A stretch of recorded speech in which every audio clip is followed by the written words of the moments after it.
শুভেন্দু অধিকারীর আমার মাও বরিশাল থেকে এসেছে, যন্ত্রণা আমিও বুঝি। অনেকেই হয়তো জানেন না যে আজ থেকে প্রায় ৫৬ বছর আগে অর্থাৎ ১৯৬০ সালে বরিশালের একটি প্রত্যন্ত গ্রাম থেকে রীতিমতো এক কাপড়ে তাড়িয়ে দেওয়া হয়েছিল পশ্চিমবঙ্গের মুখ্যমন্ত্রী শুভেন্দু অধিকারীর মা গায়ত্রী অধিকারীকে। সেই সময়টা ছিল আগের পূর্ব পাকিস্তানের এক চরম ভয়ের সময়। তখন পাকিস্তানি নেতারা আর তাদের পালিত খারাপের লোকেরা মিলে সাধারণ হিন্দুদের উপর জমি দখলের লোভে নানাভাবে অত্যাচার করত। চারিদিকে তখন একটা অজানা ভয়ের পরিবেশ কাজ করছিল। আর ঠিক সেই সুযোগকে কাজে লাগিয়েই এলাকার কিছু লোভী আর জমি দখলকারীরা গায়ত্রী অধিকারীর পরিবারকে টার্গেট করে বসে। রাতের অন্ধকারে ভয়ঙ্কর হুমকি দিয়ে তারা জোর করে সাজানো গোছানো বাড়িঘর আর জায়গা জমি দখল করে নেয়।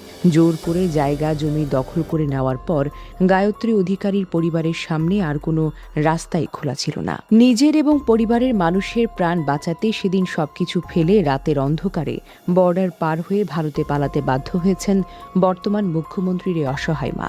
বরিশালের সেই প্রত্যন্ত গ্রাম থেকে নিজের বাড়ি ঘর হারানোর সেই বিশাল কষ্ট আর ভেতরে জমে থাকা তীব্র রাগ আজও যেন ভেতরে ভেতরে কুড়ে কুড়ে খাচ্ছে শুভেন্দুকে।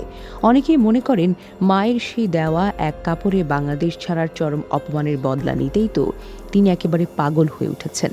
আর ঠিক এই পুরনো ইতিহাসের কারণেই বাংলাদেশি আর মুসলমানদের মধ্যে তিনি একেবারেই সহ্য করতে পারতেন না। ক্ষমতার চেয়ারে বসেই সে পুরনো বদলা নেওয়ার এক নোংরা খেলায় মেতে উঠেছেন রাজ্যের এই নতুন নেতা। পুরনো জেদ তার মাথার ভেতর সব সময় কাজ করে, যার কারণে আজ একই সাথে সীমানা আর রাজ্যের ভেতরের পরিস্থিতি একেবারেই গরম হয়ে উঠেছে। মায়ের সেই পুরনো অপমানের বদলা নিতে গদিতে বসার প্রথম দিন থেকে সোজা বাংলাদেশের দিকে নজর দেন নবান্নের এই নতুন ক্ষমতাশীল কর্তা। অনেকেই বলেন তার প্রথম টার্গেট হলো সীমানার নিরীহ মানুষগুলো, কারণ চেয়ারে বসার প্রথম দিনেই তিনি প্রকাশ্যে মাত্র ৪৫ দিনের মধ্যে এক কড়া সময় বেঁধে দিয়েছেন। তিনি নির্দেশ দিয়েছেন এই নির্দিষ্ট সময়ের মধ্যে যে কোনো মূল্যে আন্তর্জাতিক সীমানায় মজবুত কাঁটাতারের বেড়া বসানোর কাজ শেষ করতে হবে।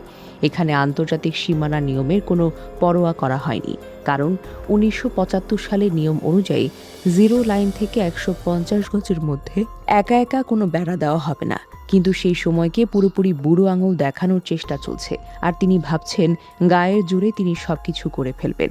অনেকেই মনে করেন এই চালের পেছনে শুধুমাত্র মুখ্যমন্ত্রী নিজের রাগই কাজ করছে না, বরং দিল্লির বড় নেতাদের বিশাল একটা হাত রয়েছে। ঢাকার নতুন সরকার, বিশেষ করে তারেক রহমানের সরকার যেভাবে নিজের ইচ্ছে মতো স্বাধীনভাবে কাজ করছে তা দিল্লির কর্তাদের রাতের ঘুম হারাম করে দিয়েছে। বঙ্গোপসাগরে নানান হিসেব নিকেশ আর চীনের সাথে মিলে তিস্তা প্রজেক্ট নিয়ে ঢাকায় নতুন কাজ করবার দিল্লি নেতাদের পেটে চরম ভয় যেন ঢুকিয়ে দিয়েছে। আর ঠিক সেই কারণেই বাংলাদেশকে একটি অজানা ভয়ের মধ্যে রাখতে সীমানার এই উস্কানি দেওয়ার ছক কষা হয়েছে। দিল্লি নেতারা চাইছেন সীমানায় একটা ঝামেলা পাকিয়ে ঢাকার নজর অন্যদিকে ঘুরিয়ে দিতে, যাতে বাংলাদেশ সবসময় তাদের চাপেই থাকে। কিন্তু মনের মতো ছক কষলেই যে সবসময় তা সফল হবে এমন তো কোনো কথা নেই। তাই তো এই শয়তানি চাল খুব বাজেভাবেই মার খেয়েছে সিলেটের গোয়াইনঘাট উপজেলার সোনারহাট সীমানা।